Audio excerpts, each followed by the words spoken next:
Hey everyone, welcome back to Canadian Insights. So Danielle Smith's government just cranked up the cost of starting a citizen petition from $500 to $25,000, and they're calling it protecting taxpayers from frivolous applications.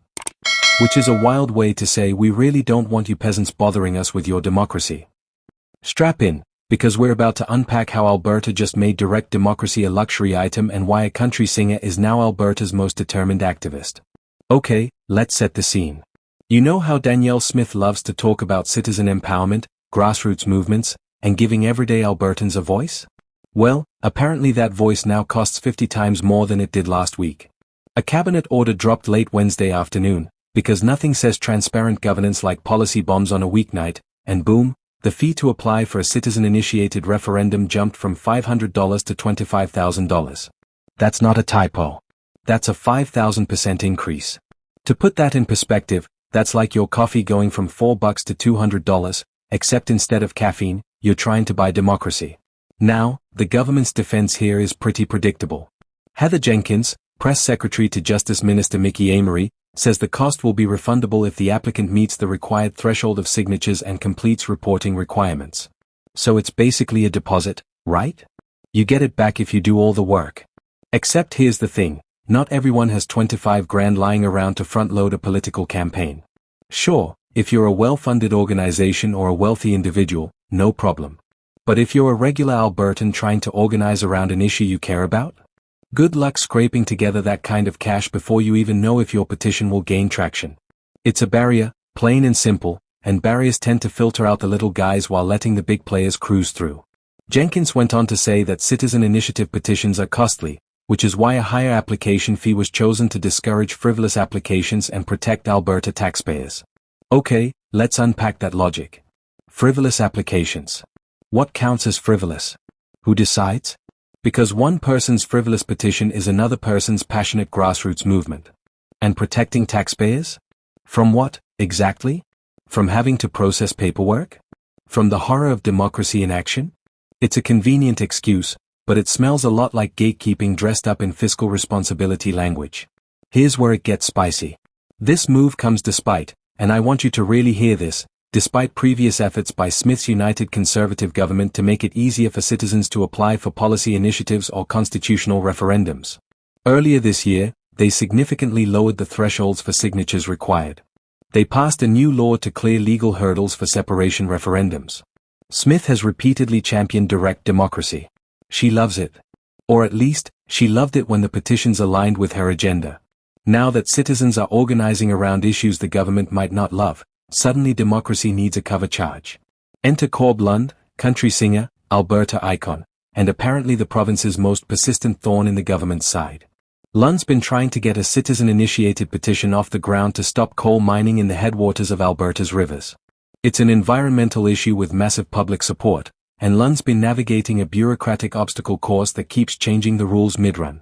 In an interview, he called the sudden rule changes disturbing and said they are happening for what he views as random, self-serving reasons. He compared the chaos and confusion to how the government's handled the coal situation for the last 6 years. Just keeps changing. No consistency. No clarity. Just exhausting. And honestly, Lund's frustration is valid. Imagine trying to organize a massive petition, rallying support, collecting signatures, doing everything by the book, only to have the government move the goalposts every few months. It's like training for a marathon and having the organizers add 5 extra miles the night before the race. Lund said his petition process has already been cancelled by recent election law changes, forcing him to start over. But here's the kicker, he's not backing down. He said he'll fill out as many forms as they make him fill out if it means keeping coal mines out of the river headwaters. That's dedication. That's also what happens when people feel like their government isn't listening. Now, let's talk about the irony here, because it's thick. Danielle Smith has long championed the merits of direct democracy. Back in late November, when asked about Lund's petition specifically, she said, and I quote, "I support citizen-initiated referenda. I think it's really important that people have their say. The rules are out there, and I will watch with great interest."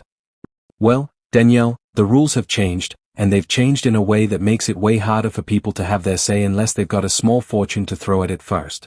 Watching with great interest is one thing. Actively making it prohibitively expensive is another. Earlier this month, Smith's government passed a new law to clear further legal hurdles for those aiming to hold a separation referendum. So let's be clear, they're fine with making it easier to talk about Alberta leaving Canada, but they're jacking up the price to talk about protecting rivers. The priorities are showing, and they're not subtle. It's almost like the government's version of direct democracy only applies when the democracy is directly aligned with their policy preferences. Funny how that works. There's also this fun little detail. A pro-Confederation petition organized by former Alberta Deputy Premier Thomas Lukaszuk is not affected by these changes. Elections Alberta already certified his petition as having the required signatures. Lukaszuk's petition seeks to spike separatist sentiment by forcing a decision to reaffirm Alberta staying in Canada. So his petition, which is essentially a counter to the separation movement, gets grandfathered in. Meanwhile, environmental petitions and anything else in the pipeline now face this massive new financial hurdle. Coincidence? Maybe. Convenient? Absolutely. Let's zoom out for a second. Citizen-initiated petitions are supposed to be a tool for everyday people to have a direct say in government decisions. They're supposed to level the playing field a bit, giving citizens a mechanism to push back or propose change outside of just voting every few years. But when you slap a $25,000 price tag on that mechanism, you're not leveling the playing field. You're building a velvet rope and hiring a bouncer. Democracy shouldn't have a cover charge, and it definitely shouldn't price out the average person. The government says the fee is refundable if you hit the signature threshold, but that's cold comfort if you don't have 25 grand to risk in the first place. What if your petition is legitimate but doesn't hit the threshold? What if people can't afford to take that financial gamble, even if they believe deeply in their cause? The result is fewer voices, less participation, and a democratic process that favors those with resources over those with passion and ideas. That's not protecting taxpayers. That's protecting the government from accountability. Corb Lund said it best. The chaos, confusion, and exhaustion are deliberate, or at least they feel that way. When the rules keep changing, when the costs keep climbing, when the process becomes so convoluted that only the most determined or well-funded can navigate it, that's not democracy thriving. That's democracy being quietly strangled with red tape and receipts. So what's next? Does Alberta's government walk this back after public backlash? Do more petitions get stuck in bureaucratic limbo? Does Corb Lund become the folk hero we didn't know we needed, armed with a guitar and an unshakable commitment to river headwaters? Time will tell.